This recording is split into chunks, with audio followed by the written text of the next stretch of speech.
Hey everybody, and welcome back to the channel. I've got a story for you today that's, well, it's a bit strange. It all started a few weeks ago when I decided to finally tackle the one part of this house I've been avoiding since we moved in. The attic. It's exactly what you'd imagine, dusty, filled with forgotten treasures, and a little bit creepy. Buried under a stack of old blankets, I found it. A beautiful, old grandfather clock. It was a magnificent piece, made of dark, heavy wood, with intricate carvings all over it. The pendulum was still, the hands frozen. I thought it would make a fantastic restoration project, a real centerpiece for the living room. So, I spent the better part of an afternoon hauling it downstairs, cleaning decades of dust off its face, and carefully winding it up. The mechanism was surprisingly smooth. With a gentle push, the pendulum started its rhythmic swing, and the clock ticked back to life. I set the time, feeling pretty proud of myself, and went to bed. The next morning, something was off. The house was quiet. Too quiet. I glanced at the clock as I came downstairs for coffee, and my heart did a little flip-flop. It had stopped, but that wasn't the weirdest part. The hands were pointing to exactly 3:33. I figured, okay, it's an old clock. Maybe I didn't wind it enough, or the mechanism is just faulty. So, I reset it, gave the key a few extra turns for good measure, and went about my day. But the next morning, same thing. Stopped at 3:33. And the morning after that, and the one after that, every single night. No matter what time I set it to, no matter how carefully I wound it, the clock would stop at precisely 3:33 a.m. It was starting to get under my skin. It wasn't just a mechanical failure. It was too consistent, too specific. I started doing some research online, typing in phrases like clock stopping at the same time and 3:33 a.m. Significance. I fell down a rabbit hole of paranormal theories and folklore. Some people call 3 a.m. the witching hour, or the devil's hour, a time when the veil between our world and, well, other worlds is at its thinnest. The number 333 is often seen in numerology as a sign of spiritual awakening or a message from guardian angels. But a clock stopping at this specific time felt less like an angelic message and more like a glitch in reality. I tried everything I could think of. I moved the clock to a different room, thinking maybe it was an issue with the floorboards being uneven. Nope, it still stopped at 3:33 a.m. I even took a video of it one night, setting up my phone on a tripod. I wanted to see if it just stopped abruptly, or if the hands slowly ground to a halt. I fast-forwarded through the footage the next day. Everything was normal.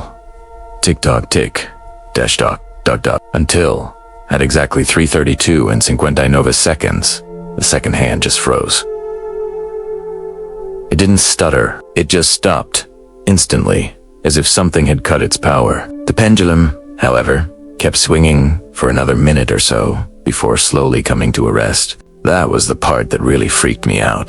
The mechanism was stopping before the momentum ran out. BT's point, I wasn't sleeping well. Every little creak in the house made me jump. I'd wake up in the middle of the night and check my phone, almost expecting to see 3:33 staring back at me. It felt like the clock wasn't just a broken machine. It was an omen, a countdown to something. I started looking into the history of the house, digging through old town records. The house was built in the early 1900s, and I managed to track down the name of the family who built it. After a bit more digging, I found an old newspaper archive online. I searched for the family's name, and my blood ran cold. Eerie was a short article from a local paper dated over 80 years ago. It was an obituary. The original owner of the house, a clockmaker, had passed away peacefully in his sleep. The article mentioned he was found by his son in the early morning. I kept reading, my eyes scanning the page for any other details. And then I saw it, tucked away in the last sentence. The official time of death was recorded as 3:33 a.m. I just sat there, staring at the screen. The clockmaker, this was his house. This was almost certainly his clock. It wasn't just stopping. It was commemorating. It was marking the exact moment its creator had passed away, every single night. The strangeness I'd been feeling turned into something else, a sense of profound sadness and respect. This wasn't a haunting in a scary sense. It felt more like an echo, a memory embedded into the very gears and wood of the clock itself. The next day, I didn't reset it. I carried the clock back up the creaky stairs to the attic, placing it carefully back where I found it. I gave the pendulum a gentle push, letting it swing. It felt like the right thing to do. It wasn't my time to keep. It was his final, silent testament, ticking away in the memory of the house. I haven't been up there since, but sometimes, when the house is quiet at night, I feel like I can almost hear a faint, rhythmic ticking from above. Maybe I'm imagining it, but I like to think the old clockmaker is still here, in his own way, marking his time. The clock sits in the attic, its hands frozen at 3:33.